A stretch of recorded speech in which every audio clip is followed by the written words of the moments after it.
Good morning, students.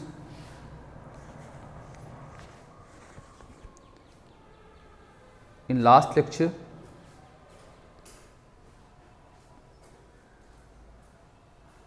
we had discussed about the concept of atomic mass, molecular mass, formula mass, mole concept. Now, students, today we have to use the concept of mole in order to determine these two symbolic representation of a compound here. That is, we have to determine the empirical formula and molecular formula when the percentile composition as well as the molar mass of the substance is given. Students, let us first understand the meaning of empirical formula and molecular formula. Students, for this, let us consider the molecule of glucose. Molecule of glucose can be written as C6H12O6. Students, ये formula आपको suggest करता है कि glucose जो molecule है उसमें जो element involve हैं वो 3 हैं। एक कार्बन है, दूसरा हाइड्रोजन है, तीसरा ऑक्सीजन है। और इन एलिमेंट के जो एटम्स इन्वॉल्व हैं वो 6 हैं, 12 हैं और 6 हैं। स्टूडेंट्स, इस ग्लूकोज मॉलिक्यूल में कार्बन, हाइड्रोजन और ऑक्सीजन के जो एक्चुअल नंबर ऑफ एटम्स हैं वो 6 हैं, 12 हैं और 6 हैं। लेकिन इन एटम्स का जो सिंपलेस्ट रेशियो अगर आप निकालिए तो आप लिख सकते हो इट इज 1:2:1 हियर। स्टूडेंट्स, तो किसी भी कंपाउंड का जो मॉलिक्यूल होता है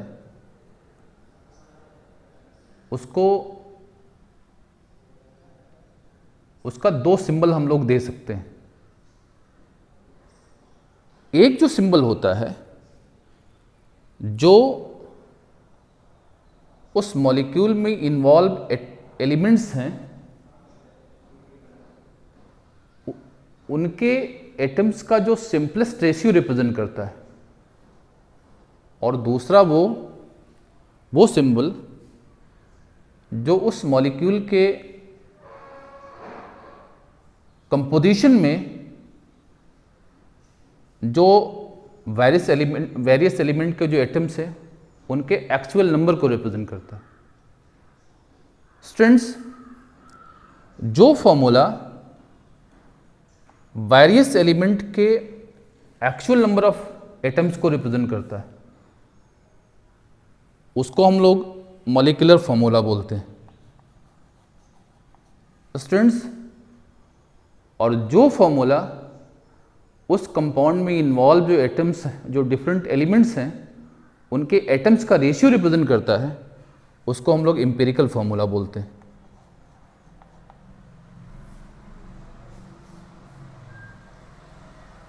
Students, so today we have to determine the empirical formula and the molecular formula of compounds when the percentage composition and molar mass of the compound is given.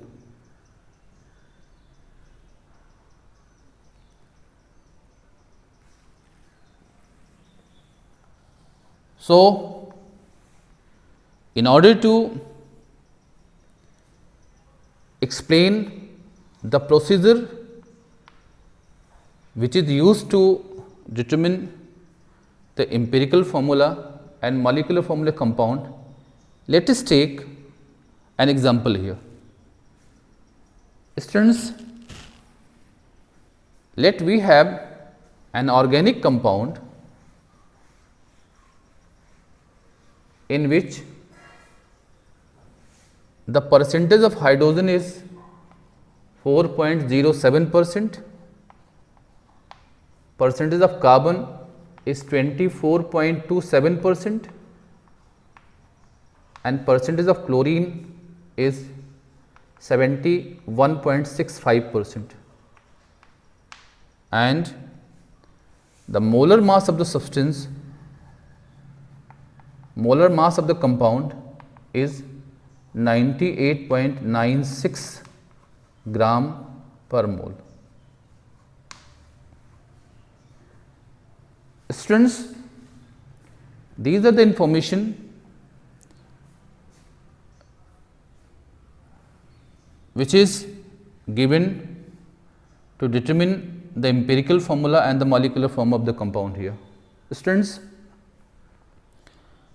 आपको बता दें कि एम्पेरिकल फॉर्मूला अगर आपको determine करना है तो ये जो इन्फॉर्मेशन है परसेंटेज कंपोजिशन का, ये सफिशिएंट है आपको। आप इसका यूज करके जो गिवन कंपाउंड है उसके एम्पेरिकल फॉर्मूले को वो डिटरमिन कर सकते हो। लेकिन अगर आपको मॉलिक्यूलर फॉर्मूला डिटरमिन करना है तो इस परसेंटेज कंपोजिशन के साथ आप उस कंपाउंड का मॉलिक्यूलर फॉर्मूला भी आपको पता होना चाहिए। Without this information, that is information of molecular mass, molar mass, we can not determine the molecular formula of the compound. So students, let us first determine the empirical formula of the compound. तो students, empirical formula जब आप निकालना होता है तो अपने compound के मास को आप 100 ग्राम आप एज्यूम कर लेते हो। कहेंगे let the mass of the compound given is 100 gram. If the mass of the compound is given as 100 gram, no doubt the mass of hydrogen present in the compound, that should be 4.07 gram, and the mass of carbon, that should be 24.27 gram, and the mass of chlorine 71.65 gram. Students, अगर आपने अपने compound के मास को 100 ग्राम ले लिया आपने, if you have considered the mass of the compound given as 100 gram, then from the percentile composition of the compound, it is confirmed that mass of hydrogen present in 100 gram of the compound is 4.07 gram, mass of the carbon present in the compound, that should be 24.27 gram, the mass of chlorine, that should be 71.65 gram. Students, करना क्या है इसके बाद? This is the first step. आप इसको step 1 बोल सकते हो। तो पहले आप क्या करोगे, जो परसेंटेज कंपोजिशन है उसको आप क्या करोगे, मास इन ग्राम में कन्वर्ट करोगे। स्टूडेंट्स, फिर क्या करना है, स्टेप 2 में आप जो डिफरेंट एलिमेंट्स के जो मासेस हैं उनमें उनके जो मोल्स प्रेजेंट होंगे उसको कैलकुलेट करोगे।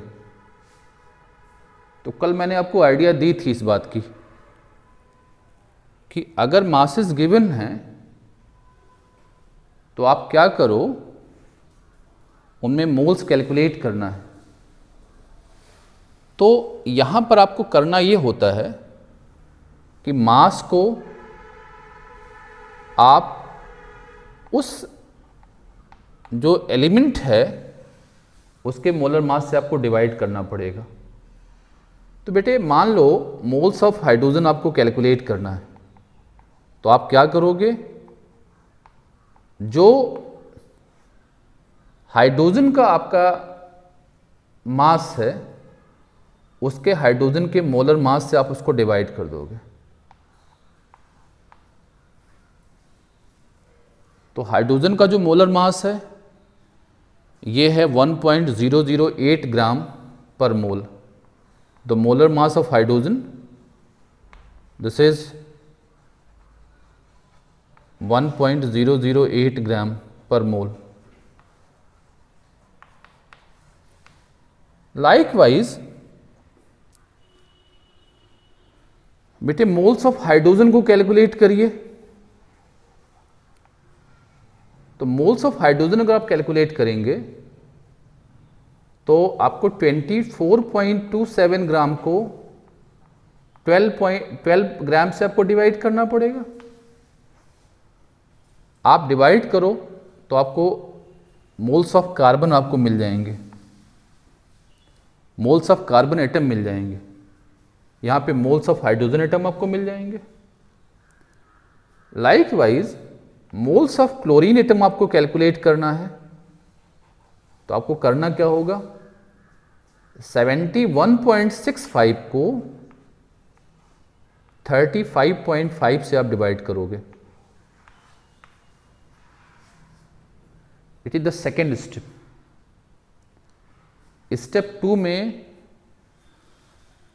जो आपने मासेस डिफरेंट एलिमेंट्स के डिसाइड किए हैं उनमें जो नंबर ऑफ मोल्स हैं उसमें number of moles of atoms जो प्रेजेंट हैं उसको कैलकुलेट करो। तो जब आप कैलकुलेट करोगे its value approximately comes out to be 4। Its value approximately comes out to be 2 and its value approximately comes out to be 2 here.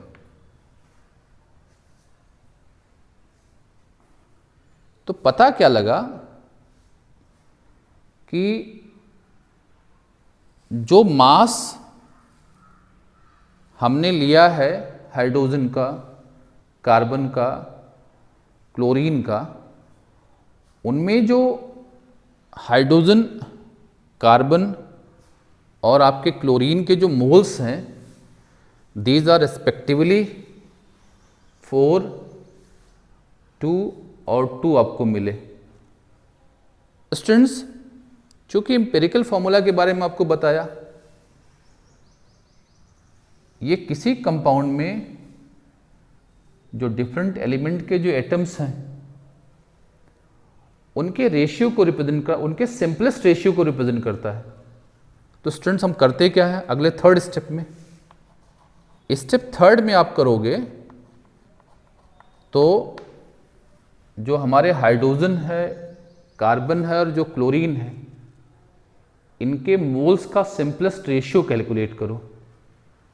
सो आप क्या करो, कार्बन, हाइड्रोजन और क्लोरीन का आप सिंपलेस्ट रेशियो निकालो। तो जब आप रेशियो निकालोगे तो दिस इज 2:4:2। इसको सिंपलेस्ट फॉर्म में ले आओ तो इसको लिख सकते हो 1:2:1। This is 1:2:1। So if this ratio comes out to be 1:2:1, no doubt आप कह सकते हो कि जो कंपाउंड गिवन है उसमें कार्बन के जो एटम का जो रेशियो है वो 1 है, हाइड्रोजन के एटम का रेशियो 2 है और क्लोरीन के एटम का जो रेशियो है वो 1 है। तो अगर स्टूडेंट्स ऐसा है तो आप सीधे कह सकते हो, सो जो एम्पिरिकल फॉर्मूला होगा, empirical formula of the compound होना चाहिए दैट शुड बी, जिसको C1 है तो इसको C लिखिए, हाइड्रोजन के 2 है तो CH2 लिखिए, और क्लोरीन का 1 है तो आप CH2Cl लिख सकते हो। So students, no doubt you obtain the empirical formula of the compound given as CH2Cl. Students, now after the determination of after determining the empirical formula of the compound, let us determine the molecular formula of the compound. तो step 4 में जो आप करोगे, अब आप molecular formula निकालो। तो molecular formula के लिए क्या करोगे, पहले आप एम्पिरिकल फॉर्मूला मास निकाल लो उसका। कंपाउंड जो गिवन है जिसका आपने एम्पिरिकल फॉर्मूला निकाल ले बेटा, उसका एम्पिरिकल फॉर्मूला मास कैलकुलेट करो। जैसे आप मोलर मास निकालते तो वैसे एम्पिरिकल फॉर्मूला मास भी निकालिए। तो आपका जो एम्पिरिकल फॉर्मूला मिला है CH2Cl मिला है। कार्बन को 12 ग्राम लीजिए, हाइड्रोजन को 1.008 इंटू कितना करिए 2 करिए, क्लोरीन को आप 35.5 कर सकते हो। स्टूडेंट्स, अगर आप ऐड करोगे सबको तो यू हैव 12 प्लस 2.016 प्लस 35.5। तो students,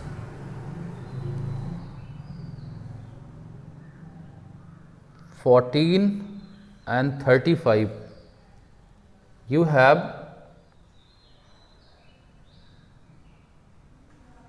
49.516 amount should be obtain here. जरा इसको कैलकुलेट करिए, 14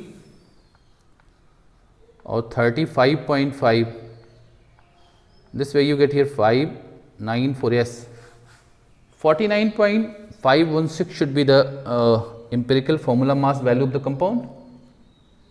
अब आपको पता होना चाहिए, आपको इनिशियली हमने बताया था कि जो मॉलिक्यूलर फॉर्मूला है और जो एम्पिरिकल फॉर्मूला है, तो एम्पिरिकल फॉर्मूला उसका सिंपलेस्ट जो रेशियो है उसको रिप्रेजेंट करता है। इसका मतलब ये हुआ कि जो मोलर मास है कंपाउंड का, वो उसके एम्पिरिकल फॉर्मूला मास का इंटीग्रल मल्टीपल होगा, पॉजिटिव इंटीग्रल मल्टीपल होना चाहिए। इसका मतलब ये हुआ कि हम लोग कह सकते हैं कि molar mass should be equal to positive integer n into empirical formula mass. Empirical formula mass, molar mass जो गिवन है वो है 98.96 समथिंग हियर। तो this is n into empirical formula mass is 49.516। यहाँ से n की वैल्यू निकालो तो this is 98.96 divided by 49.516। This value nearly comes out to be 2 here. जो इसकी नियरेस्ट पॉजिटिव इंटीजर होगी वो n की वैल्यू हो जाएगी। So the value of n comes out to be 2 here. So compound का जो मॉलिक्यूलर फॉर्मूला होगा वो होना चाहिए, so the molecular formula should be empirical formula times into n here. Empirical formula आपने लिखा है CH2Cl और यहाँ n की वैल्यू कितनी आई 2। तो सारे जो एटम्स एम्पिरिकल फॉर्मूला में प्रेजेंट हैं उनको 2 से मल्टीप्लाई कर लीजिए। तो C के 1 है, 2 से मल्टीप्लाई C2 हुआ, हाइड्रोजन के 2 है, 2 से मल्टीप्लाई करेंगे 4 मिलेगा, और ये जो आपका Cl है इसके 1 है, इसको 2 से मल्टीप्लाई आपको मिल जाएगा Cl2। स्टूडेंट्स अगर आपको आइडिया हो तो ये कंपाउंड एक ऑर्गेनिक कंपाउंड है जिसको आप एथेन का डाइक्लोरो डेरिवेटिव बोल सकते हो। इसको आप कह सकते हो it should be called as the dichloro ethane here, dichloro ethane.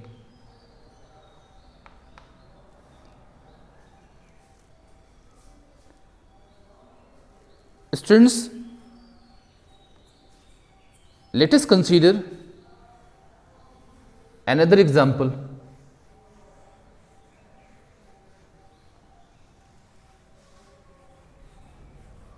In which again you have to determine the molecular form of the compound given.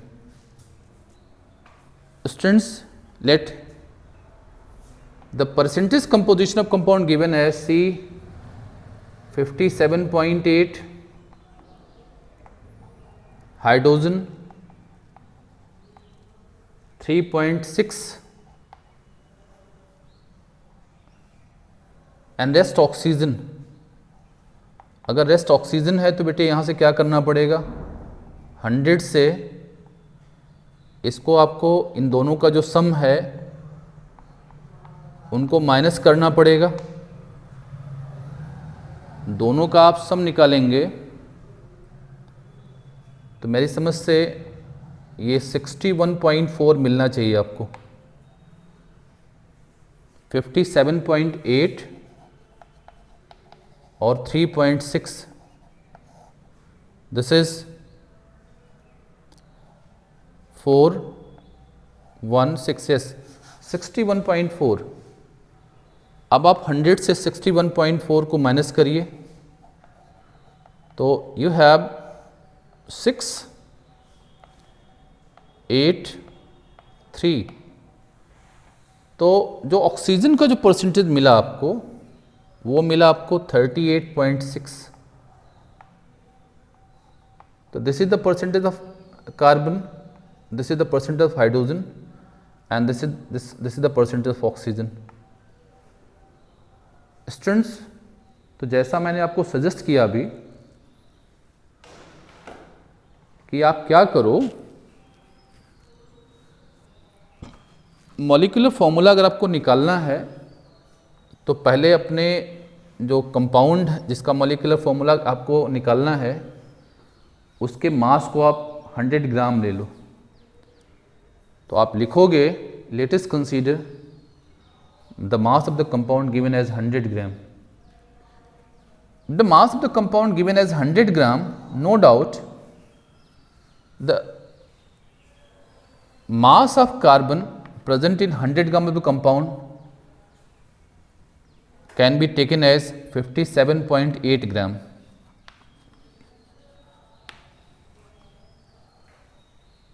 Mass of hydrogen can be taken as 3.6 gram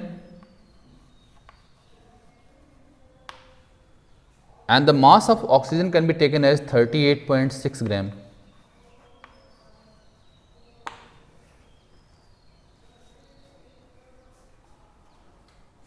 Students,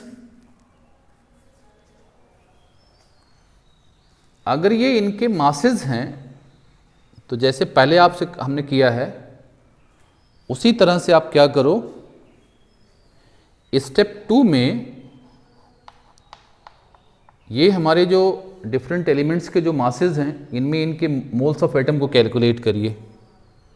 तो moles of carbon को calculate करिए आप, तो again क्या करना पड़ेगा आपको, 57.8 को कार्बन का जो मास है 12 ग्राम उससे डिवाइड करना पड़ेगा। मोल्स ऑफ हाइड्रोजन के लिए आप क्या करोगे,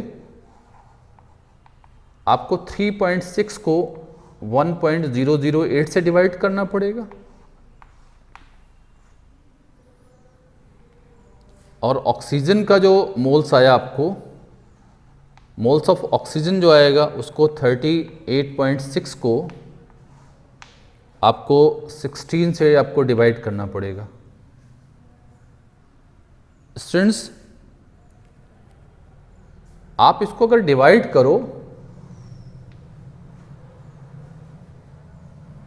तो जो वैल्यू मिले उसको करके देखिए कितना मिलना चाहिए। What should be right value of 57.1 when divided by 12.0। तो जब आप डिवाइड करोगे तो 57 को 12 से डिवाइड करिए,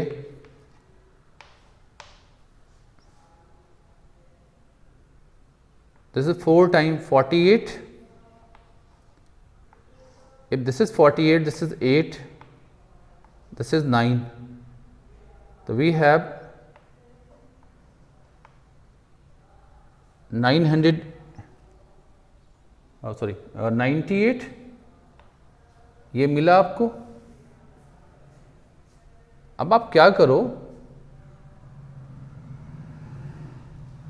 दिस इज 12 8 जा 96। मतलब आप इसको कह सकते हो कि जो इसके मोल्स आपको मिलेंगे इसमें नियरली 4.8 मिलने चाहिए। इसमें जो इसके मोल्स मिलेंगे दिस इज अबाउट 4.8। लाइकवाइज जब आप इसको डिवाइड करोगे तो मैं मान सकता हूं कि इसके जो मोल्स मिलेंगे दैट शुड बी 3.6। और स्टूडेंट्स अब 38.6 जो है इसके मोल्स जब आपको इसको 16 से आप डिवाइड करोगे तो 16 2 जा 32 6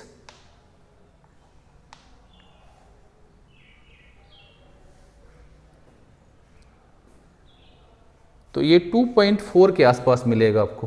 तो that value comes out to nearly 2.4। तो स्टूडेंट्स अगर ये वैल्यू जो आपको मिली हुई है इसको सिंपलेस्ट रेशियो निकालना है नेक्स्ट स्टेप में जो आपको सजेस्ट किया था। Now students carbon, hydrogen, oxygen का सिंपलेस्ट अगर आप रेशियो निकालिए 4.8:3.6:2.4 ये आपको मिला यहाँ पे। तो 1.2 से आप इसको डिवाइड करो अगर आप, then value comes out to be 4:3:2। So जो कंपाउंड आपका मिला हुआ है this are the simplest ratio of 4:3:2। So आप कह सकते हो कि जो कंपाउंड का एम्पिरिकल फॉर्मूला होगा, empirical formula of the compound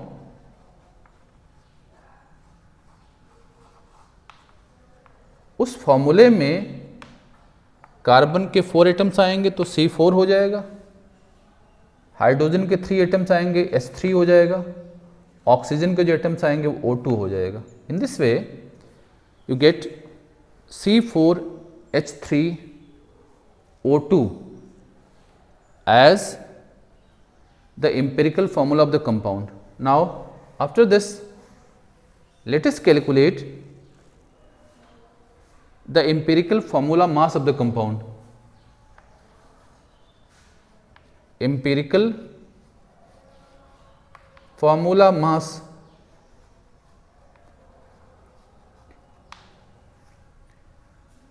students empirical formula मास अगर आप निकालोगे तो मिला आपको C4H3O2। तो 12 4 जा लाइक जैसे आप निकालते हैं 1 into 3 16 into 2 this way you get here 48 3 51 और ये 32 51 और 32 मिल जाएगा आपको दैट इज 83। तो स्टूडेंट्स ये मास मिला, एम्पिरिकल फॉर्मूला मास मिल गया आपके कंपाउंड का।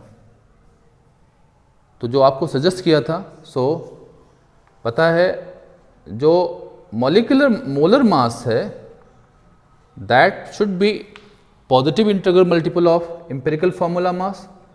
सो आप लिख सकते हो n times of empirical formula mass,